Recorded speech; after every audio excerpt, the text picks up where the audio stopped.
Hello friends, आज हम बात करेंगे थ्रोम्बोलिटिक थेरेपी स्ट्रोक या लकवे वाले पेशेंट्स में।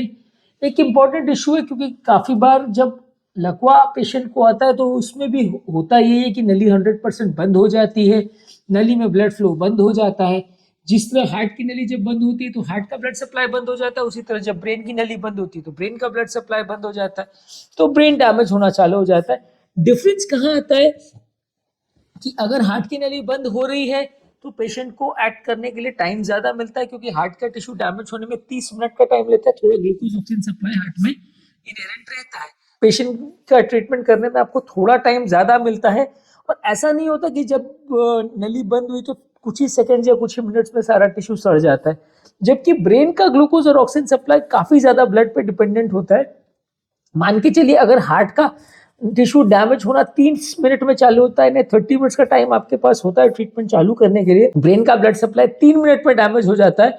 और ब्रेन में और हार्ट में दोनों में ये सबसे बड़ी प्रॉब्लम ये है कि एक बार अगर सेल्स डैमेज हो गए तो नए सेल्स नहीं बनते, जो सेल्स मर गए वो मर गए, आपको पुराने सेल से ही काम चलाना पड़ता है। इसीलिए ये एक बहुत बड़ा इशू बन जाता है हार्ट अटैक के पेशेंट्स में या स्ट्रोक के पेशेंट्स में। आपको जल्दी ट्रीटमेंट करना जरूरी है।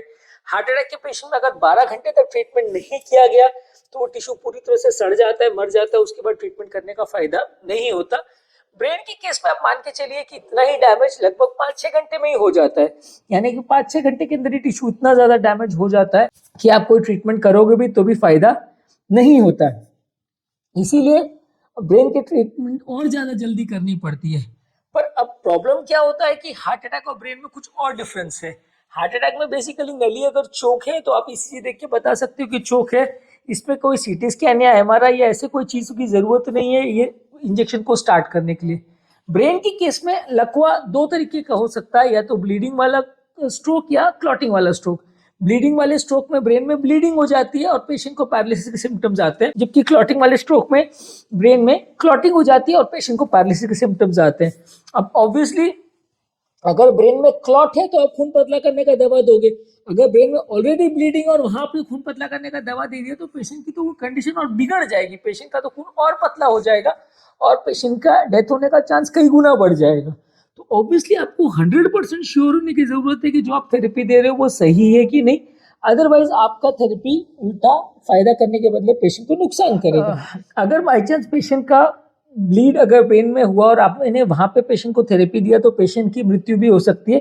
इसीलिए जब भी ब्रेन वाला पेशेंट आपके पास प्रॉब्लम लेके आता है, स्ट्रोक लेके आता है, तो पहले आपको सीटी स्कैन के लिए अर्जेंट भेजना पड़ता है, देखने के लिए कि पेशेंट को कौन से टाइप का प्रॉब्लम है, और उसके बाद फिर आप इंजेक्शन या थेरेपी दे सकते हो।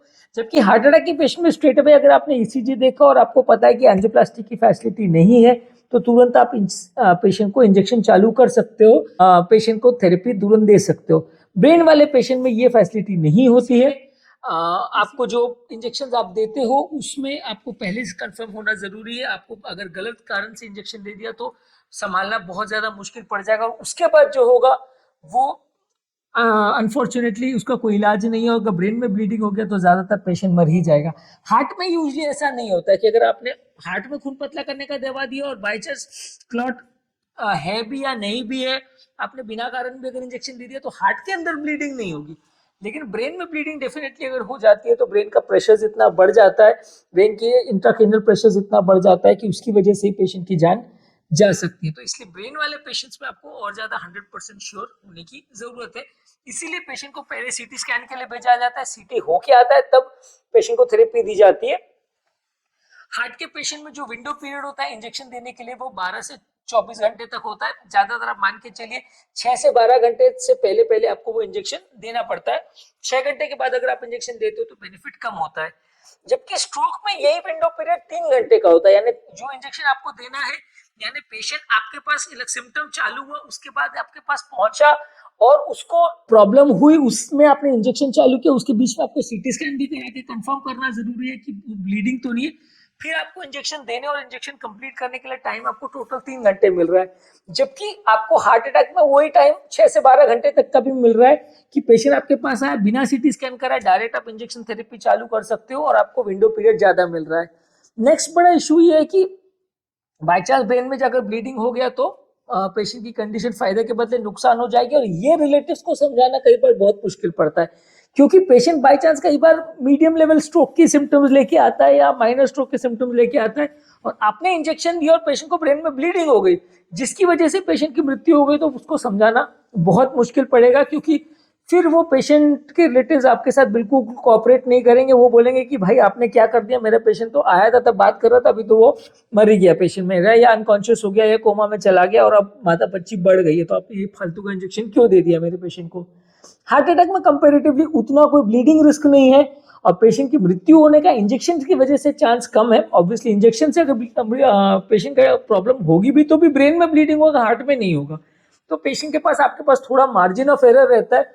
डॉक्टर्स को उतना रिस्की सिचुएशन नहीं रहता कि भाई हमने अगर कुछ किया तो हमारी जवाबदेही हो जाएगी अगर थेरेपी असर करेगी या नहीं करेगी। तो ऑब्वियसली इंजेक्शन देने से पहले तो डॉक्टर को नहीं पता रहता ना कि वो असर करेगा या नहीं करेगा या साइड इफेक्ट करेगा, वो तो देने के बाद पता चलता है।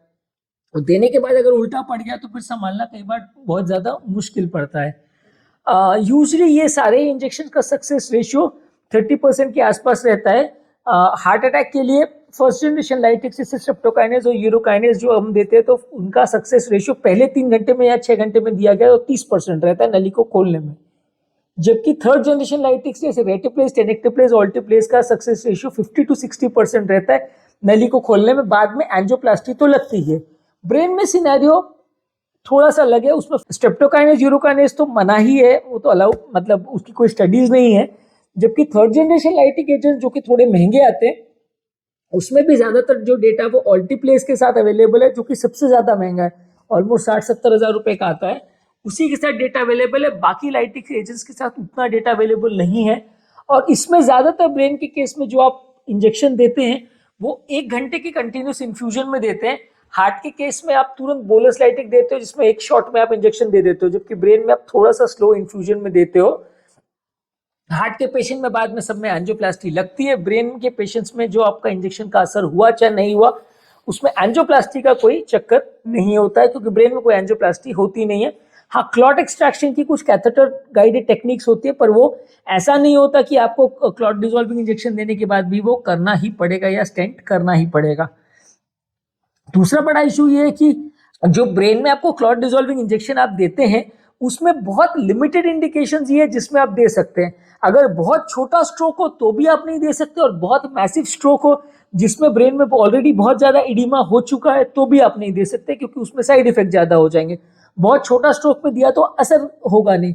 टिपिकल खाली मिडिल सेरिब्रल आर्टरी जिसमें जो ब्रेन का सबसे ज्यादा स्ट्रोक जिसमें होता है या सबसे कॉमन स्ट्रोक वाला इफेक्टेड एरिया है, उसके स्ट्रोक में ही आप इसमें दे सकते हैं, और मीडियम साइज लेवल के स्ट्रोक में ही आप इसको दे सकते हैं। जबकि हार्ट अटैक में ऐसा नहीं है। हार्ट अटैक में अगर एसटी एलिवेशन एमआई छोटी नली का है कि बड़ी नली का है, तो आगे की नली की है पीछे की नली का है, सब में आप उसको दे सकते हो।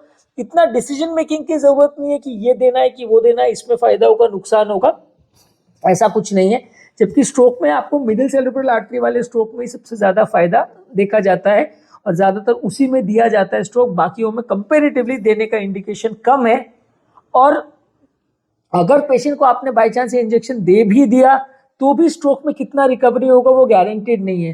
हार्ट अटैक के पेशेंट में मान लीजिए अगर पेशेंट की पंपिंग फंक्शन 5-10% या 20% भी अगर इंजेक्शन से इंप्रूव हो गया, मृत्यु दर कम हो गई, तो पेशेंट्स को आपको दिखाने के लिए या डेटा बताने के लिए कि आपका इंजेक्शन सक्सेसफुल हुआ, पेन कम हो जाता है, कुछ डेटा रहता है। ब्रेन के पेशेंट में आपने इंजेक्शन दिया और पेशेंट का लकवा इंप्रूव नहीं हुआ तो डॉक्टर्स से एक्सपेक्टेशंस बहुत ज्यादा होती है, और पेशेंट को फायदा अगर ज्यादा नहीं मिलता है, रिजल्ट ज्यादा अच्छे नहीं मिलते, तो कई बार वो डॉक्टर्स के लिए भी बहुत डिसअपॉइंटिंग सिनेरियो रहता है, जिसमें डॉक्टर्स भी कई बार परेशान हो जाते हैं कि पेशेंट को थेरेपी दिया, 50,000 का इंजेक्शन दिया और फायदा कुछ हुआ नहीं। तो वो एक तरह से डॉक्टर पर ब्लेम गेम ज्यादा हो जाता है कि ये डॉक्टर ने थेरेपी दिया और वो वेस्ट हो गया। इस वजह से स्ट्रोक में ज्यादातर लाइटिक एजेंट्स कम ही यूज होते हैं। आज के डेट में तो स्ट्रोक के केस में थ्रोम्बोलिसिस बहुत सारे लोग नहीं करते। प्रिडोमिनेंटली इश्यूज है टाइम का, टाइम बहुत कम है, मार्जिन ऑफ एरर बहुत कम है। सीटी स्कैन कंपलसरी है तो सीटी स्कैन करा के तुरंत लाना मतलब आधा एक घंटा उसमें भी वेस्ट होता है, और पेशेंट को रिजल्ट उतने अच्छे मिले या नहीं मिले गारंटी नहीं है। जो ब्लेम गेम है वो स्ट्रोक पेशेंट में ज्यादा होता है, खासकर अगर दवा का साइड इफेक्ट हो गया तो। क्योंकि हार्ट के पेशेंट में जब आप थ्रोम्बोलिटिक थेरेपी देते हो तो ब्रेन में ब्लीडिंग का चांस 1-2% है, पर ब्रेन में जब स्ट्रोक है तो ब्रेन ऑलरेडी बहुत सेंसिटिव है, वहाँ टिश्यू डैमेज हुआ है, नलियाँ लीकी हो सकती हैं, तो ब्रेन में ब्लीडिंग होने का चांस कई गुना ज़्यादा होता है। तो वैसे केसेस में फिर ब्लेम गेम डॉक्टर पर बहुत ज़्यादा हो जाता है, इसलिए कई बार डॉक्टर बहुत ज़्यादा हेजिटेट करते हैं ये लकवे के पेशेंट में थ्रोम्बोलिटिक थेरेपी देने के लिए। ज़्यादातर ये थ्रोम्बोलिटिक थेरेपी जो आप देते भी हो वो ज़्यादातर यंग पेशेंट में ही आप प्रेफर करते हो, बहुत ज़्यादा उम्र दराज पेशेंट में आप देना अवॉइड करते हो। स्ट्रोक में ऐसा यूजली ज़्यादा रिस्ट्रिक्शन है क्योंकि ब्लीडिंग का चांस ज़्यादा होता है। हार्ट अटैक में आप इवन 60-70 की एज तक के पेशेंट्स को भी दे सकते हो, इवन 75 की एज के बियॉन्ड भी पेशेंट्स को आप हाफ डोज लाइटिक्स तो एटलीस्ट दे ही सकते हो, उनके लिए भी स्टडी और डेटा अवेलेबल है। स्ट्रोक में उतना डेटा अवेलेबल नहीं है जो आपको जिसको आप यूज करके अपने आप को जस्टिफाई कर सको, इसीलिए स्ट्रोक के पेशेंट्स में मिडिल एज या यंग पेशेंट्स में ही लकवा हो और 3 घंटे के अंदर ही पेशेंट आए तो ही आप उसको दे सकते हो, नहीं तो नहीं।